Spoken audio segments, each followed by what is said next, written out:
Hey everyone, welcome back to this episode of Talented Talks with Tanis. I am so excited to get into this episode of a special edition of National Women in Sports Day, as you guys get to hear a little bit more about my story and just how I've had an evolution throughout my whole entire sports career and just learning more about me and everything that entails. I can't wait to have you guys on this episode. Hey everyone, welcome into this episode. I'm so happy that you guys are tuning in and listening. Thank you so much for listening on any platform. That means YouTube, I'm talking Instagram, we have Spotify. So thank you guys so much for tuning in. And also SoundCloud. Can't forget SoundCloud. So thank you guys so much. I'm so excited to get into this episode because this just is something that, I've kind of wanted to break down for a while and just tell my story of just my phases of being in sports and growing up around sports, especially on a special day like today. It is National Women in Sports Day, and so this day is just very special to all of the women around the world that somehow take and add to the sports realm of things. And so it's just awesome to have a day where we kind of recognize and salute the people that have went in front of us and really set the bar high so that we could just continue to achieve great things in the sports realm. And so it kind of all started for me. I feel like I grew up in a household that always was tuning into the sports events that were happening, and I think that grabbed my eye at an early age. And I grew up with my mom, she ran track. My dad, he played a little bit of basketball. And my brother, he played basketball. So it was something that really grabbed my attention at an early age. And I remember just going to my brother's basketball games, and especially when he was in high school, that was a big part that I feel like really shaped me. And it also made me feel like it was a great way to connect with some of the male figures in my life, like my dad and my brother. It was a great way to kind of just, break the ice or break the silence at some times. And that really helped me just connect with them. And I've always just been a person that wants to, just not really sit in silence with someone. So it was great to just break that barrier with them. And so ever since then, I've always kind of just partaken some way in a sport. So in high school, I played. In the fall season, I would do softball, and then I'd transition into basketball and then track. And it wasn't until my junior year of high school that our cross country coach and slash track coach was like, you kind of do the mid distance events. You should really consider cross country. And so I was like, it's the longer distance. I'm not too sure if I really want to do that. Somehow he convinced me, and I absolutely enjoyed it. The miles on the road with all of my teammates and I'm going to name some of the people that have just inspired me along my way. And my teammate, Miley Holly, she's a phenomenal human being. She's just been a friend for a really long time. I remember just running all of these miles with her in high school, and that was so much fun. And I think that really shaped it. And so I started getting recruited to run at various schools. I was even considering, I really didn't want to stay in my hometown because I really wanted to flourish and figure out what was out there for me.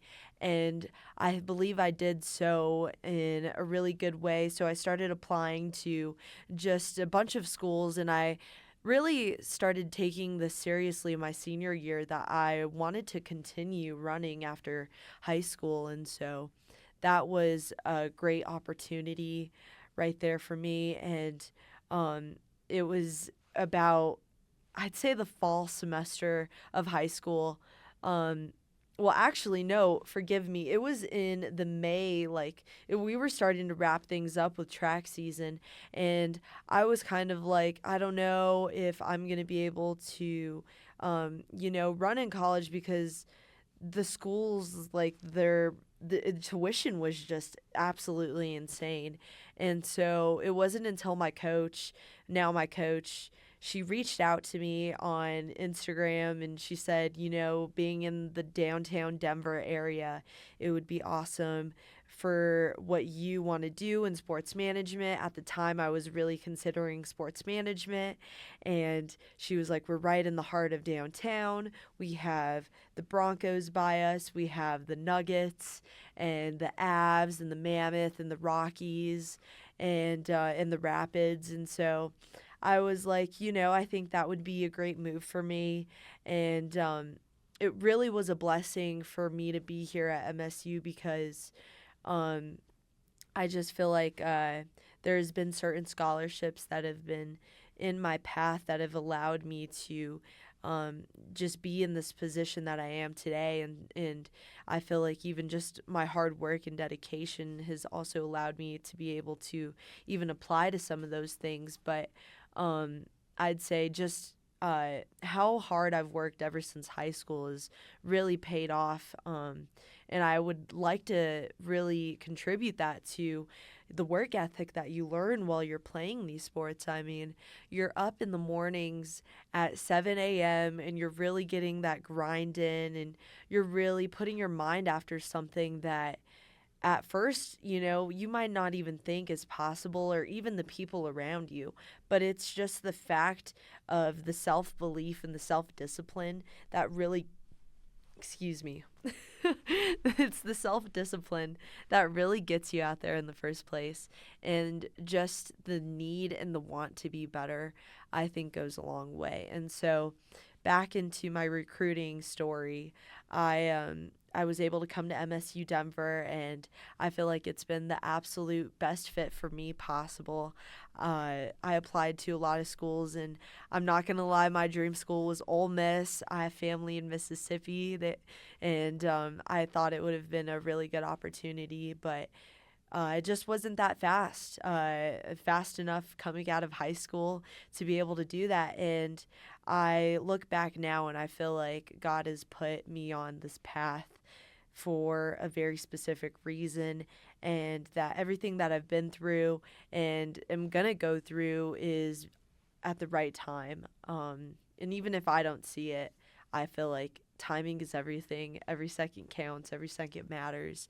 And just being here at MSU Denver, it's been an absolute blast. I remember my freshman year coming in so nervous because I was going to be able to run collegiately. And I think for me, specifically being a first gen, I thought, this is a huge opportunity and I have so much to look forward to. I remember sitting in like some of our compliance meetings my freshman year, and the class that came in with me that was running cross country and track with me, it was a very fun class to come in with. Shout out, Caitlin. She was on the track and cross country team. We had Diggy, Shota, Carlson, and it was a great experience my freshman year, and just learning the set ways and the expectations of what it was like to represent MSU and to be a student athlete. And I feel like it was my freshman year when I also started really putting my degree to work as well. I started to take more just hands-on opportunities in our athletic department. I remember going in my fall semester, and now my boss, Eric Lansing, he has been just such a great helping hand to me and a great mentor, a great friend. And he gave me my first opportunity to start helping in our athletic department. And that was anything from it would be color commentating to play-by-play announcing, but it didn't start like that because you had to prove yourself at first that, hey, like, you were dedicated to the broadcast. And I knew I wanted to help out in the broadcast realm. I had always really kind of liked being in front of the camera. Growing up, my mom would always put me in a bunch of talent shows, and so that would be always fun to kind of just break out of my comfort zone, get in front of the camera, get in some reps, and not feel embarrassed for expressing how you really felt. And so I think for me, that was a big staple in my childhood. And so I knew I wanted to help in the broadcast realm of things. And so I started to do camera work. I would run cameras during any games. This would be soccer, volleyball, men's and women's basketball. And then in the later seasons, we had baseball and softball. And for me, it was a big challenge balancing, at first being a student athlete and also helping out with certain things on the side. But I felt like, first off, like I have to say, like I get my strength from God, like every single day.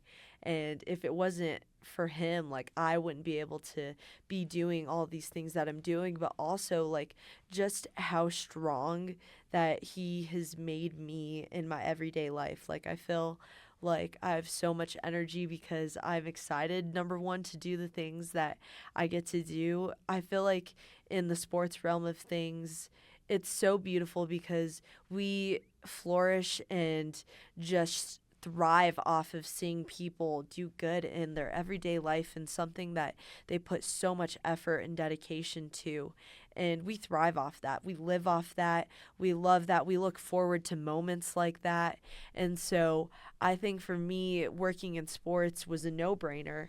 That after my 4 years of running, I thought, what could I do to stay in the sports realm of things? And sports broadcasting was the number one thing that I could think of.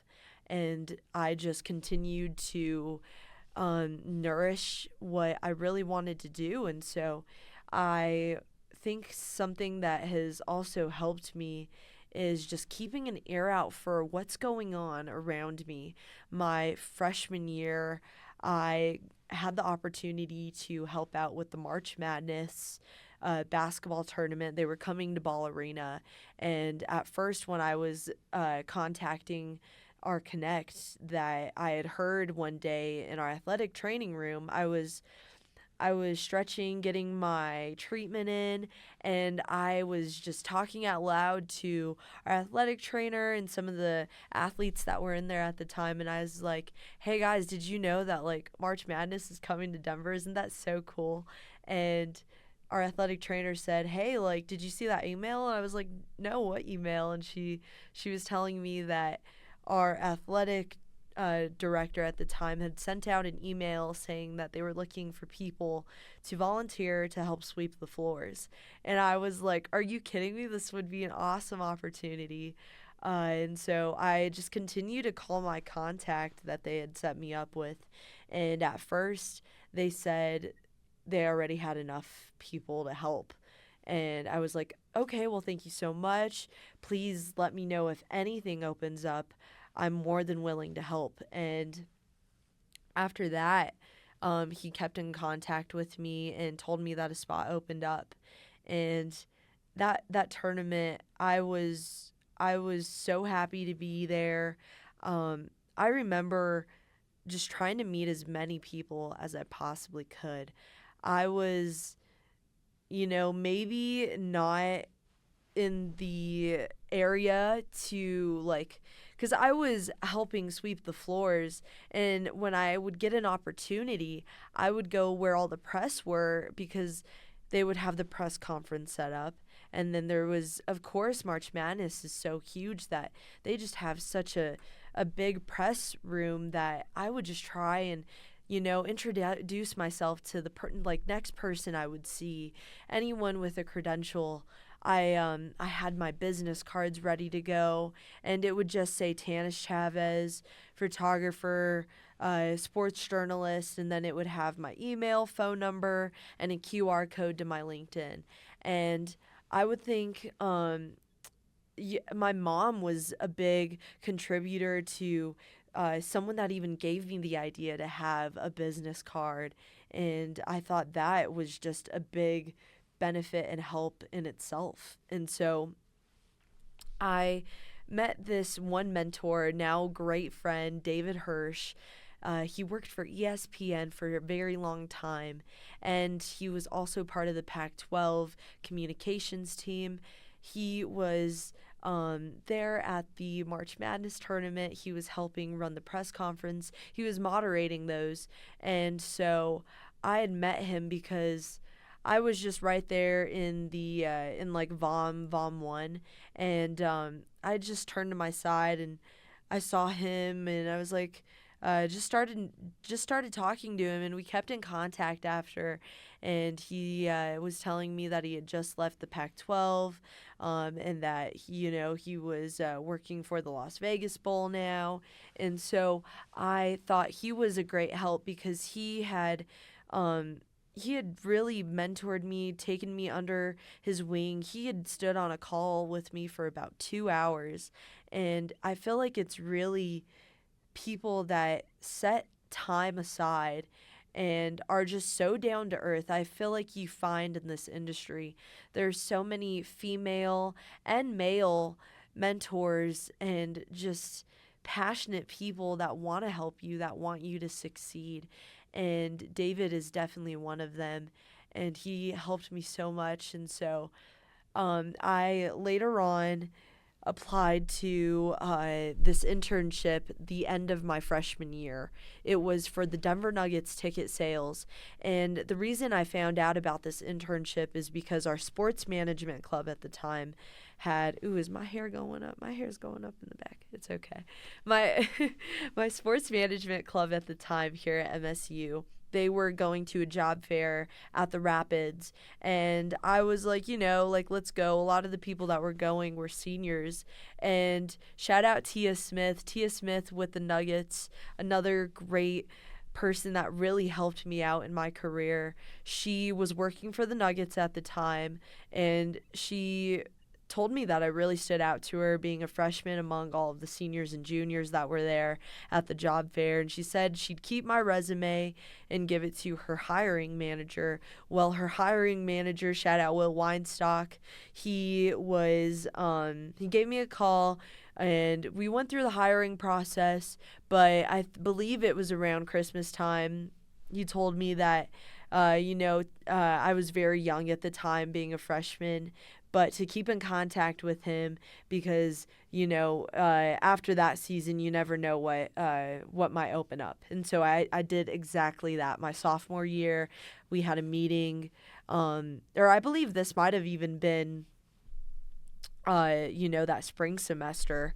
But we had a meeting and he told me that the job was opening up again for the internship and I applied. And so I think that really just shows my resilience and how far not giving up really goes. Even if you don't get it the first time, you might get it the second. And I think something that also cross country and track shows a lot in the sport itself is how much just consistency and trial and error really goes a long way. And I think even now, me picking up a camera a lot of the times, I feel like I've learned that in a different way as well because, and I'll get into this more so when I talk about Pac-12s here in a little bit. So let's go back to the Nuggets. So I applied for the Nuggets. I got the job. It was an awesome. So I was with them for a semester, my sophomore year, and they really enjoyed my company. They thought I was a big contributor to the internship, and so they decided to keep me and three out of the four other interns for the spring semester. And so that was a big blessing in itself. I took huge advantage of that. I tried to shadow anything communications wise possible. And I think one of the highlight nights for me was being able to shadow Chris Haynes and the TNT crew. That was the Nuggets versus the Celtics. It was a great night. We had won, and it was all because I just emailed him. I had saw that his email was in his Instagram, so I emailed him, and he told me he was going to be in town that upcoming week. And so I was like, okay, that's awesome. I'll be working that game. let's connect after that game. And so we went to just chat about, what has worked for him, how he started in the industry. And then I asked him if I could shadow him that night for the next upcoming game, which was like in 2 days or so. And he had said yes. And so I think, being brave as females, I feel like a lot of times we might be a little nervous to step up and, just even say things. But it goes a long way, because if it's not you, then who's going to do it? Like, no one's going to advocate for you. And so I think that was a big thing. And a lot of times, like, you never know unless you don't ask. And it could be so nerve wracking. And I've been in so many positions where I'm just like a little nervous. But a lot of the times I look back and I think, like, man, things wouldn't have gone this as good as it did if I never did that. Or I would have not learned certain things if I had never done that. And so I think just doing it is the biggest part. And so he said yes. I got to shadow him for the Celtics game. Got to sit by Stan Van. We had BA right there. And it was awesome to see the statistician. I'd never seen a statistician before. His job is solely to give stats to the play-by-play announcer, and I thought that was awesome. What a cool job in the industry. Also, I got to see the truck, the director who is putting on certain cameras at certain times, going to certain angles. I was just really taken back by everything and the teamwork that goes into this. And I think that's what track and field also just shows you in a lot of these sports is without your team, you can't get the job done as quick and as fast. And I remember someone that shaped me in my middle school days, shout out Coach Bonger over here. She Coach Bonnie, she back at back at Heaton Middle School, she told me in all of our class that many hands make light work, and I think that's so true. And she definitely helped me just continue to have just a strong work ethic. Actually, in middle school, like, I didn't even make my basketball team my sixth grade year. Tried out again my freshman year. I believe I made it then, and then my 8th grade year. But I think just all of my life, I'm starting to look back and really think about how far being consistent and just being so resilient has taken me. And now that so I had that Nuggets internship. It was a big blessing. I still keep in contact with all of the mentors. Shout out Jade. She was a great boss at the Nuggets with me, and she really just helped my whole experience just be so special. And so shout out Jade. She was just so awesome. And Aaron, great crowd over there. And so my Nuggets time came to an end, and something that I would definitely, and now that looking back, I would advise to any person working in sports is know what your next step is. Please, like, I can't stress this enough. I think looking back at my time when I was starting to close that chapter with the Nuggets, I wasn't really looking for what my next step was. And maybe that's not a bad thing because, I was still juggling being a student athlete and all of these things. And me just being a go-getting person, maybe I'm fine with how things ended up. But I think something that I did learn, and I think I'll take going into my next chapters of life, is know what your next step is, because the sports industry is very if it's not it's not very it's not stable. It's not.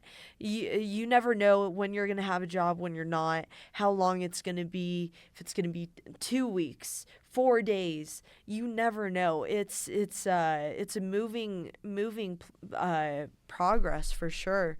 And so just know what your next step is. Talk to people, network, LinkedIn, Teamworks.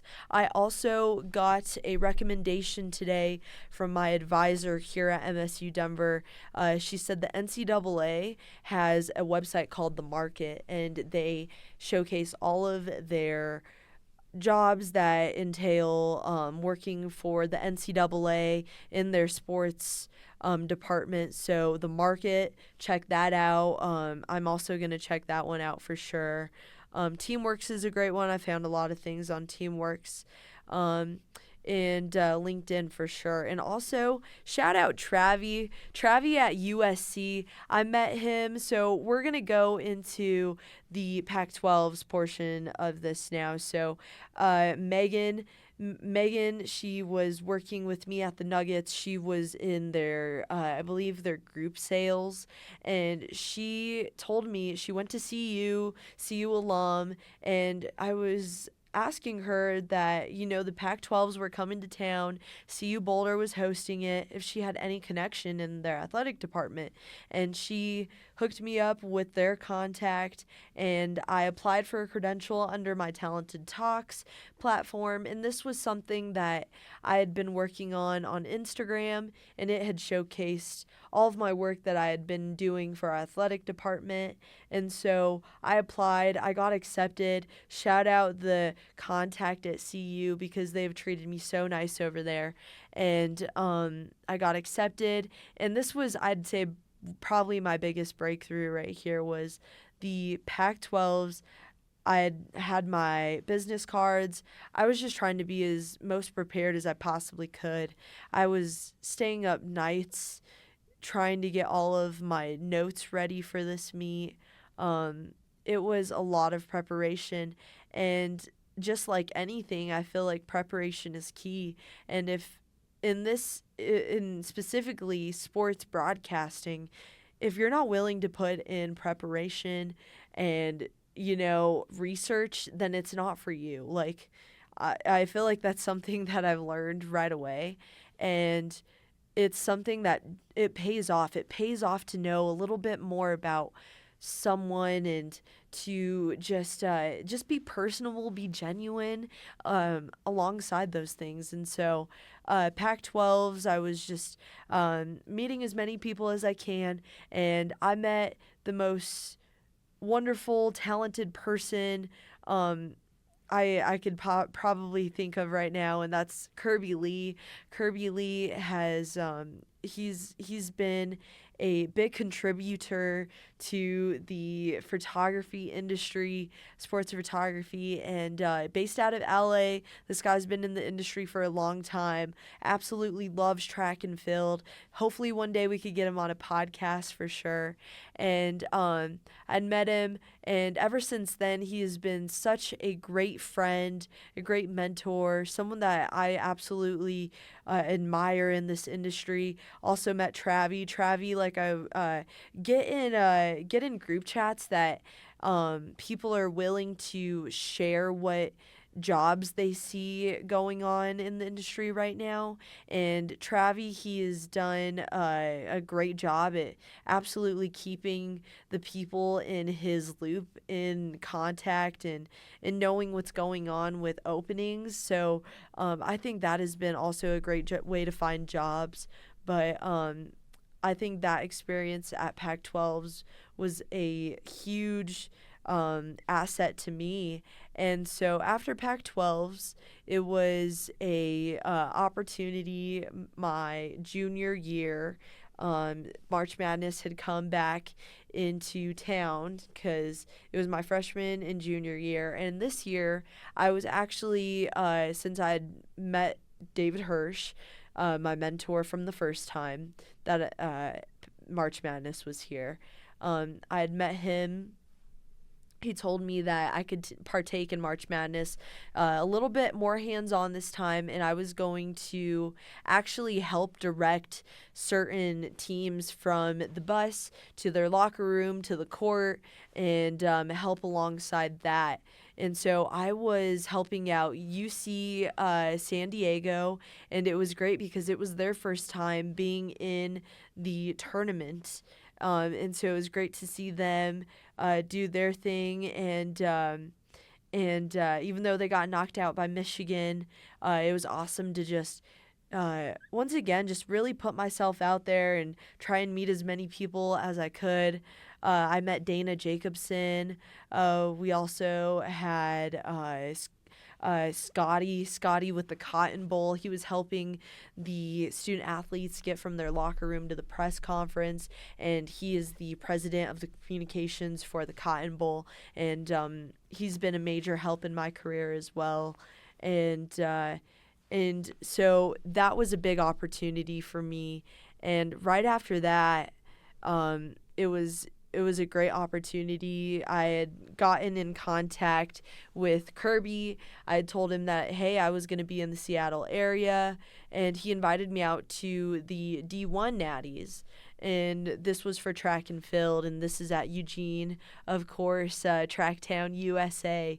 It was going to be my first time going out there, and it was awesome because I had just come off of applying for the D2 Natties, and that was going to be in my hometown, Pueblo, Colorado.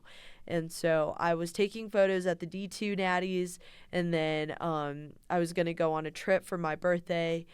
Shout out Kinsey Lockhart. It was a great summer my junior year, and I came back, went to the D1 Natties because Kinsey, she is from the Washington area, so I was going to be around the Eugene area. So I ended up going to the D1 Natties, and that was a great experience with her. I met so many of the creatives at these big D1 schools that just are absolutely so talented, and when you get time outside of the track meet to just really pick their brains and figure out what has worked for them, and how do they like to edit certain things, and how do they like to edit certain videos, and where do they like to stand during certain events. It really opens up your mind to things that you just would never think about before.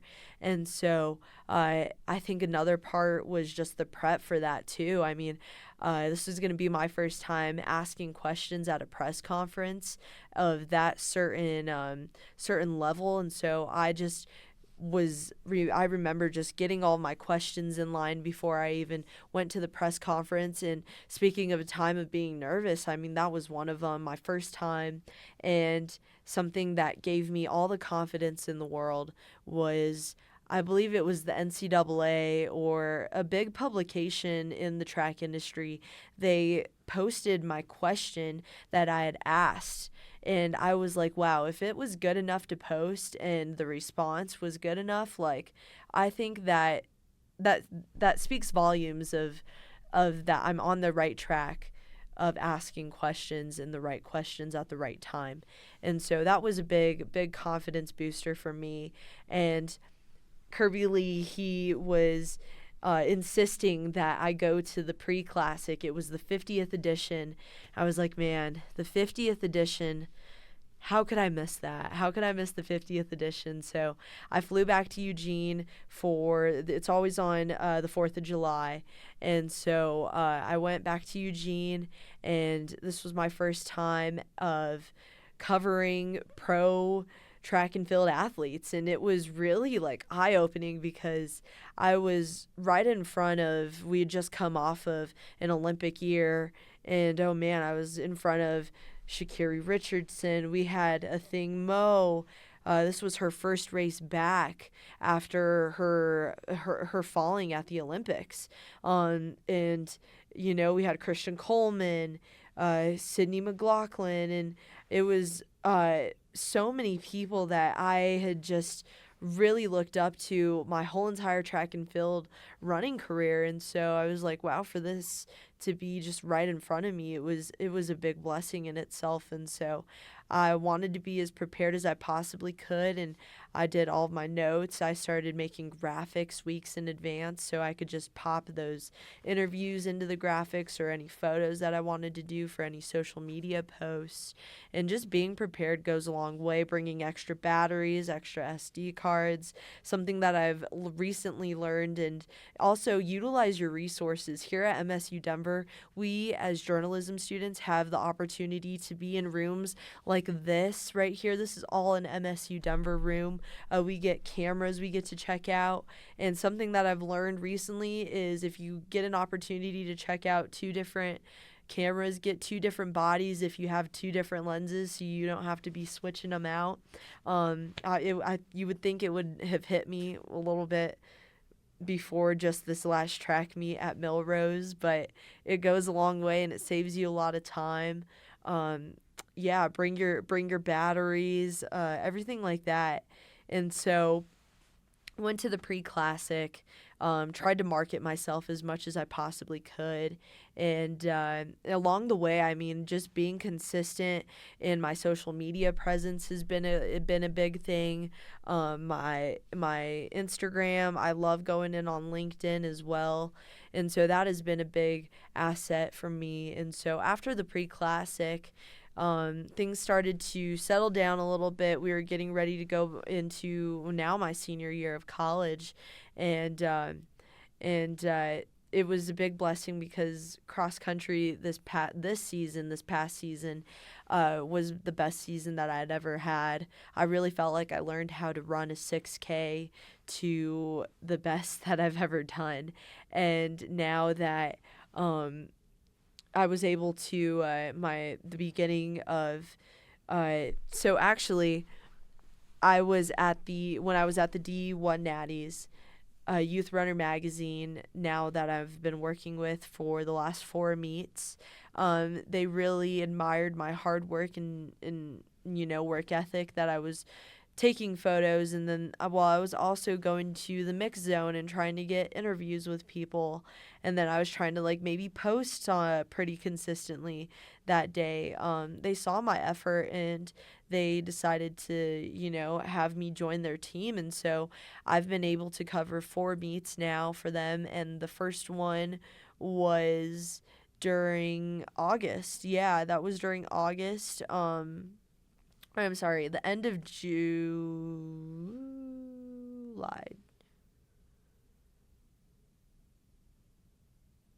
yes. End of July, I was in Savannah, Georgia for the USATF Track and Field JOs, Junior Olympics. And that was my first event covering for them. I was trying to be as prepared as I possibly could. There's over 6,000 kids that attend this meet. It's 4 days. And I remember just printing out a book is maybe thicker than this. And I've learned that I need to kind of evaluate how I really, look at a track meet, because especially at the JO level, you have kids aged 8 through 18 going on from every event from the 400 through the 5K. And then that's just track events. We have field events as well. And so that has been a learning process, figuring out what I need to know about each event, who I need to interview. That's always a work in progress for sure. And so that was something that I definitely learned that first meet. And then beginning of August, I was able to go to Houston for the AAU JOs, and that was an awesome experience in itself. The people out in Houston are so welcoming, and also AAU, they're an awesome organization, and even USATF, all the creatives there are just phenomenal and so welcoming. And so those meets were really the two that helped me start getting that experience of, oh, hey, like I'm in the field right now. We have to be creative. We have to think about where we want to take photos and where the momentum is taking them, where the emotions are taking them, where you want to be in position for certain shots. It's a really big art to it, and it goes as far as the editing process when you're cropping. If you a horizontal landscape, even catty cornered, sometimes I like to mess around with. But it really challenges you to be creative. And I think that's why I really enjoy this. It's not a normal 9 to 5. It's a job and an opportunity. It's a career where you get to be it gets to be different every single day. You get to be creative. You get to learn different things every single day. And I think that's the beauty and art of it for sure. And so after those 2 JOs, I was able to go to Indianapolis for the cross country USATF Junior Olympics. And that was a blast over there. We went to Shelbyville, about 2 hours from Indianapolis. And all of these meets, it's just been me out there. And I've been sending all of my work to my editor, Dan. And that saves a lot of time. So I'm not really posting at the meet. I'm sending it to him, sending him some slight details, and then he's posting. So that saves me a lot of time and also helps with getting the engagement out there. I think being on a timely matter, and because this job is all about being on time to post, when is the right time, knowing the algorithm, things like that goes a long way. And so, now that I got that experience in shooting in different environments. I mean, over the summer I was in the humid and 100 and like 7-degree weather, and during this August I was in like 3-degree weather. So it's like the climate of sports could be anything. And it's really about who is able to adapt the best. And I think that is even to go as far as any sport. Who is able to adapt the best mentally, physically, and I think that is who the champions are and the most successful people in anything, is who is able to adapt the best. And now that I had that experience going from any climate, east to west coast, I feel like that's definitely been something that I feel like has given me the strength to feel like I could take on anything. And so that was a great opportunity and something that I really enjoy. The more that you're at these meets, the more that these athletes know you, they feel comfortable with you, they want to talk to you, they get excited to see you because they know your work. And so I think that goes a long way for sure. And so this past oh man, what are we? What is today? Um we're 3 days out. I just came back from Millrose, and that was just an astonishing meet, a sensational meet. I was there from Friday through Monday, and um, I I'm just still in awe. I mean, I've never seen an indoor track meet get as loud, get as rowdy. Everyone was so excited to be in there. We saw world leads, collegiate leads. It was awesome. I absolutely loved the environment, and I feel like I really am learning a lot from the creatives around me. I'm getting better each time, thinking about different things each time, and I feel like being able to travel and do this is something that I never want to take for granted. And I just know that everything that has been in my past so far is going to continue to elevate me and get me ready for the next thing that is in my path. And so I'm so excited for just what the future holds for me right now. I have some things in mind for track coverage. I run this weekend at UC or not at UCCS at CU Boulder. I'm really excited for that. I'll be running the 800 and possibly the 4x4. I really like CU's track because it's a 300-meter track, and I think what has helped me balance this is first, number one, just putting God first, but also, just leaning on others around you. Like I said, many hands make light work, and also just really digging into your mentors, your friends, people that have wisdom and that have been in this industry for a long time.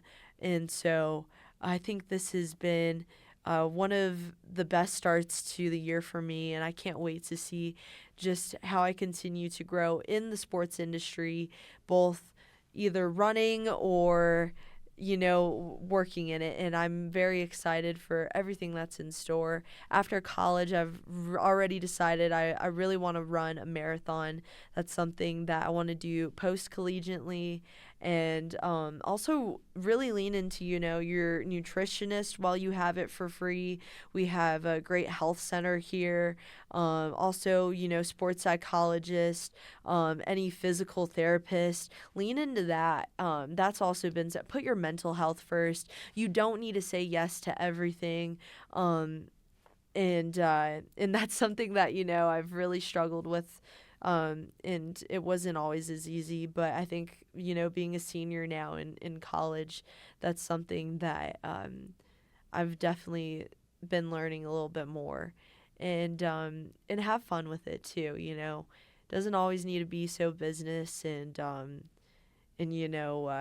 straight tie. Have fun with it. Be yourself. And no matter what, just like always know your roots. Like, I'm always gonna be from La Junta and in Pueblo, Colorado. So just know who you are, and I can't wait to see what the future holds for me. My end goal is to do sideline reporting for the NBA and also track and field. I think that would be my end goal. But right now, as I continue to graduate, I'm looking into track and field jobs. I'm also looking into some things with the NFL, Broncos, anything Denver sports related. It would be nice to stay in Denver, but I'm so open to starting in the news as well. Been thinking about that, getting my demo reels ready. You guys could check that out on YouTube. I'll do a link below as well for any of my reels. And that's just been something that I've just been really trying to work on and hone on your skills, and never give up, because being consistent and just continuing to hone on your skills. And even if someone doesn't respond to you the first time, email them again, because this job is all about consistency and being resilient. Thank you guys so much for joining me on this episode of Talented Talks with Tanis. Happy National Women in Sports Day. I can't wait to see you guys here for the next episode.